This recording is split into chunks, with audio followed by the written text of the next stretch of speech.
Assalamu alaikum yan uwa, barkanmu da raka, barkanmu sake saduwa cikin wani sabon bidiyo. So insha Allah za mu ci gaba da MySQL, wanda insha Allah za mu magana ne game da commit, auto commit and rollback. Okay, so commit, auto commit kamar yadda kuke gani by default yana zuwa ne, by default database tana zuwa ne a auto commit a on, ma'ana a buɗe. So ta yadda duk abin da kai duk abin da kai saving, so yana saving ne automatically, kun gane? So wanda yanzu za ka iya kashe auto commit sai ka maida shi manually, ta yadda duk abin da ka goge ya tafi kenan da dai sauransu. Okay, so sannan kuma akwai rollback yanda za ka dawo da data ɗinka, misali idan ka yi abin nan kana buƙatar ka dawo da su da dai sauransu. So mu je dai domin yadda za ku fahimta abin. So for example yanzu ga yanan lafiya lau, za ku ga yanan normal, yanzu muna da columns da ga yanan lafiya lau. So abin da za mu yi kawai, za mu dawo daga nan mu zo mu goge wannan. Okay, so za mu zo mu ce set. Okay, za mu zo mu ce set, sai mu zo mu ce set auto commit. Okay, okay, I'm sorry. So set auto commit. Idan ka ce set auto commit kamar yadda kuke gani, ka sa shi kamar haka, to sai ka zo ka ce equals to, sai ka saka off. Okay, set auto commit equals to off. Idan ka saka shi kamar haka kamar yadda kuke gani, so lafiya lau ne za mu dawo daga nan wurin sai mu abin nan. So inda yanzu da zarar mun yi executing na wannan command din, wow, successful, yanzu za ku ga cewa mun seta ga yana ƙasa, auto commit is off ga yana kamar yadda kuke gani. So yanzu lafiya lau ne. So duk abin da za ka yi domin yin saving din wannan changes din da muka yi, so za mu zo kawai a nan wurin zo mu ce commit. Okay, zaran ka saka commit, so kamar ka ce save ne kai saving din wannan abin da kai. Okay, so zaran ka saka commit kamar yadda kuke gani, so za mu yi executing.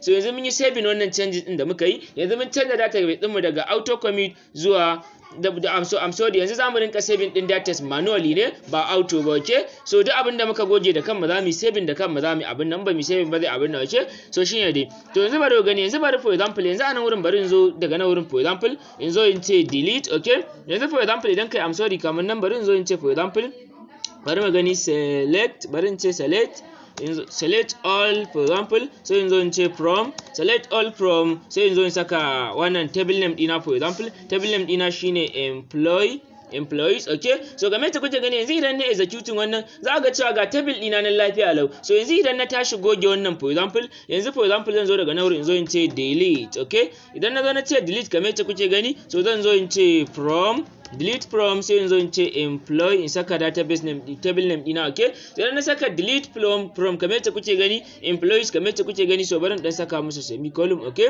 so lafiya lau ne. So kamar ta kuke gani yanzu a nan wurin idan na zo na executing wannan kamar ta kuke gani, za ga cewa yanzu complete duka mun yi deleting din duk wani information, wannan abubuwan da muka shigar su waye da sauransu, wanda weekly pay, page name, last name, weekly pay ya da duka mun yi deleting din su. So gabaki ɗayan su mun goge su kuma lafiya lau sun gogoke. So yanzu za mu iya amfani da rollback. So shi kuma rollback zai baka dama ne ka dawo da data ɗinka. For example idan ka goge abu kana buƙatar dawo da shi, so amma ka tabbata ba kai commit ba. Idan kai commit kai saving kenan ba zai taɓa dawowa ba. Okay, so shine, so yanzu for example zan zo in ce bari ku gani, yanzu for example zan zo in ce rollback. Okay, so idan na saka rollback kamar yadda kuke gani yanzu a nan wurin, so yanzu idan na zo na executing, so lafiya lau yanzu a nan wurin idan na sake dawo daga nan wurin, for example na zo na ce select, mu gani for example na sake dawo na ce select. Okay, na ce select, I'm sorry bari in saka select din, sai in zo select all, in zo in ce from, select all from employee, in saka table name dina for example employees. Okay, so yanzu idan ne executing za ga cewa wow, successful,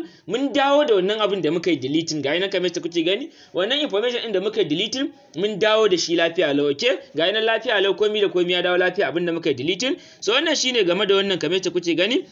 So yanzu for example yanzu a nan wurin bari muku wani example kuma ku gani. Okay, so yanzu bari in dawo daga nan wurin for example in sake deleting din wannan. Okay, yanzu bari in dawo daga nan wurin in sake deleting, for example in zo in ce delete. Okay, idan na zo na ce delete kamar ta kuke gani, sai in zo in ce delete from, sai in zo in saka wannan dina in ce employees kamar ta kuke gani. So for example idan na saka shi kamar haka, so yanzu abin da zamu yanzu a nan wurin, so yanzu bari mu zo mu executing. So yanzu ga cewa mun sake deleting din shi lafiya lau. So yanzu domin mu saving din wannan deleting din da muka yi, so zamu zo mu ce commit. Okay, zamu zo mu ce commit. Idan muka rubuta commit yanzu for example bari mu gani, yanzu mu rubuta commit, so yanzu bari mu executing. So yanzu lafiya lau mun yi saving. Yanzu ko da a ce mun yi amfani da irin abin nan da dai sauransu, so ba fa zai dawo ba. Okay, so yanzu for example bari in zo in sake cewa for example select. Okay, yanzu in ce select kamar yadda kuke gani, in ce select, in saka wannan start din select all from, for example select all from, for example sai in saka wannan dina. Okay, so bari in ce employee table name dina. Okay, so game ta kuje ganin za a daure yanzu bari in zo in yi executing, to za ga babu wannan abubuwan gabaki ɗaya yanzu, ma'ana mun riga da mun goge su complete kuma mun yi commit